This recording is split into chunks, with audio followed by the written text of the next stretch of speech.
The air in the small Wisconsin village was thick with unease.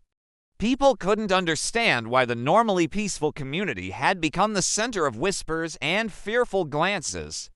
The unsettling change was tied to the quiet young woman, Emma Schmidt, who had always been regarded as a kind and helpful member of the community. However, lately, she had become the source of much concern. Her behavior had become erratic and frightening, leaving everyone around her baffled and disturbed. Emma's parents were devout Catholics, and the thought that their daughter was going through such disturbing changes filled them with worrying and confusion. The once innocent girl they knew now spoke in guttural, unrecognizable voices, uttered vile curses, and displayed an unearthly strength that belied her slight frame. They had consulted doctors, but all they received were puzzled looks and inconclusive tests. Emma's condition was baffling the medical community as much as it did them. It was clear to them that this was no ordinary sickness, but something far more sinister and inexplicable, and so they turned to the church for help, hoping that someone there might have an answer. Their plea for help eventually reached the revered Catholic priest, Father Theophilus Riesinger, who was well known for his piety and his extensive knowledge of spiritual matters.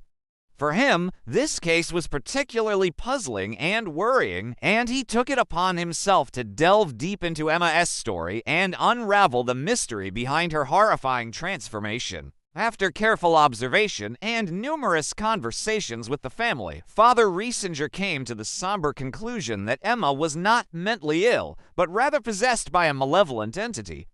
This grim realization shook him deeply, but his strong faith and unshakable convictions guided him forward. He knew that he was facing a formidable challenge, but he also knew that he had to act.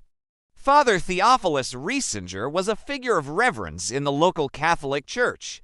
His quiet wisdom and unshakable faith had earned him the respect and admiration of his parishioners over the years. He was a man of few words, yet his presence carried an undeniable weight that inspired confidence and tranquility in those around him.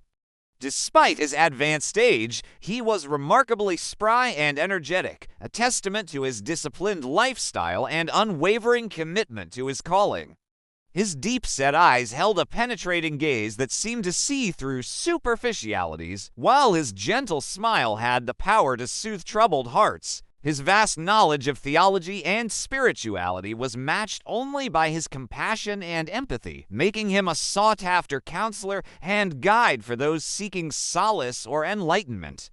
When rumors spread about his involvement in the Schmidt family's case, a wave of curiosity and apprehension rippled through the close-knit community. Many questioned the veracity of the claims, unable to comprehend how such darkness could befall one of their own. However, others, recognizing the depth of Father Riesinger's wisdom and experience, placed their trust in him, hoping he would bring light to this perplexing situation. Meanwhile, at the Schmidt family home, a heavy silence had fallen. The sight of their beloved daughter, Emma, lying motionless on the bed, sent a chill down their spines. Her glassy eyes stared blankly ahead, devoid of the life and vibrancy they had known so well. The room was filled with the lingering scent of incense and the faint echo of whispered prayers. On the table lay a crucifix and a Bible, silent witnesses to the harrowing ordeal that had transpired within these four walls. Mr. and Mrs. Schmidt sat by their daughter's bedside, their faces etched with worrying and fatigue. They had endured countless sleepless nights, their days consumed by fear and uncertainty. The prospect of their daughter being possessed by a demonic entity was too horrifying to contemplate, yet they knew they could not deny the disturbing changes they had witnessed. The thought of losing their child to the darkness was unbearable, and they clung to the hope that Father Riesinger could help bring Emma back to them. As the Schmidts waited anxiously for the priest's arrival, their thoughts raced, trying to make sense of the inexplicable. The mere whisper of demonic possession was enough to send shivers down their spines. They thought back to the moments when Emma's behavior had taken a sinister turn. Her eyes, once sparkling with life, had become vacant and soulless. Her sweet and gentle demeanor had been replaced by fits of rage and unintelligible ravings. The gentle touch that had brought them so much joy now turned to superhuman strength, leaving them bruised and shaken. When Father Theophilus arrived at the Schmidt residence, he was greeted by a somber scene. The house was draped in an oppressive silence, broken only by the soft sobs of Mrs. Schmidt. He offered words of comfort and support, acknowledging the gravity of their situation before proceeding to the room where Emma lay. As he stepped inside, his gaze fell upon the crucifix and Bible on the table, symbols of the faith that had brought both hope and despair to this tormented household. He approached the bed cautiously, his eyes meeting those of the lifeless form lying within. In that moment, the weight of his calling, his faith, and his courage were put to the ultimate test. Emma's bedroom was a place of turmoil. The air was heavy with tension as Father Theophilus conducted the first stage of the exorcism ritual. He knew that whatever power had taken control of Emma was deeply entrenched and would not relinquish its hold easily. Emma's vacant eyes stared listlessly ahead, her breathing shallow and irregular. The priest's gaze was unwavering, his presence a beacon of light in the face of encroaching darkness. With each step of the ritual, the entity within Emma grew increasingly agitated. A low growl emanated from her throat, sending chills down the spines of everyone present. The growl escalated into a menacing snarl, and then in a voice that was chillingly not Emma's, it hissed, "Who are you to intrude upon my domain? Begone, foul creature, and take your false god with you." Father Theophilus stood firm, his voice resonant with conviction as he recited ancient Latin prayers and incantations. The words were a powerful weapon against the darkness that sought to envelop Emma's soul.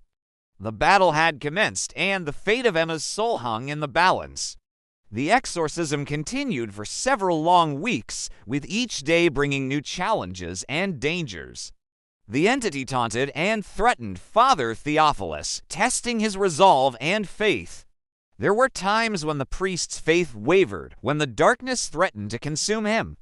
But with each sunrise, he renewed his commitment to his calling and to Emma's soul. The power of prayer, the strength of faith, and the unwavering determination to save one soul from eternal damnation became his guiding light in the darkest of nights.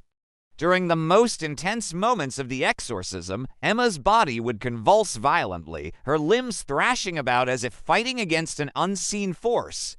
The entity within her screamed and shouted, its voice echoing with demonic fury. "You cannot defeat me, priest. I am Beelzebub, son of the dragon. Your feeble prayers mean nothing to me." Yet Father Theophilus pressed on, his voice rising above the din, his words a constant barrage against the entity's defenses. The room became a battleground, the very air crackling with energy as good and evil clashed. The priest's faith was tested, his resolve challenged, but his determination never faltered. Throughout the grueling process, Father Theophilus remained steadfast, drawing strength from his faith and the love of his parishioners. The community rallied around him, their prayers forming a protective shield against the darkness. Despite the physical and emotional toll on the priest, he continued his fight, knowing that the fate of Emma's soul depended on his unwavering commitment. Day after day, the exorcisms continued, each one bringing the priest and the entity face to face in a battle of wills. The entity taunted and threatened, but the priest stood firm, his faith in God and his determination to save Emma unwavering. As the struggle intensified, the room became a crucible of light and darkness, where the fate of one young woman hung in the balance. Finally, after weeks of grueling confrontations, a breakthrough occurred. During one of the exorcism sessions, Father Theophilus felt a sudden surge of energy as the entity within Emma grew weaker. With renewed vigor, he intensified his prayers and incantations, his voice echoing with newfound strength. The entity, sensing its imminent demise, unleashed a final flurry of attacks, but they were repelled by the priest's unwavering faith. Suddenly, with a final surge of power, the entity was driven from Emma's body. The room fell silent, the only sound being Emma's shallow breathing as she slowly regained consciousness. The battle was over. In the aftermath of the exorcism, a profound sense of peace settled over the room. Emma stirred, her eyes fluttering open to reveal a clear and innocent gaze. The darkness that had clouded her soul was gone, replaced by the light of faith and the warmth of human connection. The ordeal had left its mark, but with time and the support of her family and the priest, she began to heal. News of Emma's recovery spread like wildfire through the community, bringing with it a wave of relief and gratitude. The once tight-knit community, fractured by fear and uncertainty, began to mend, their bonds strengthened by shared adversity.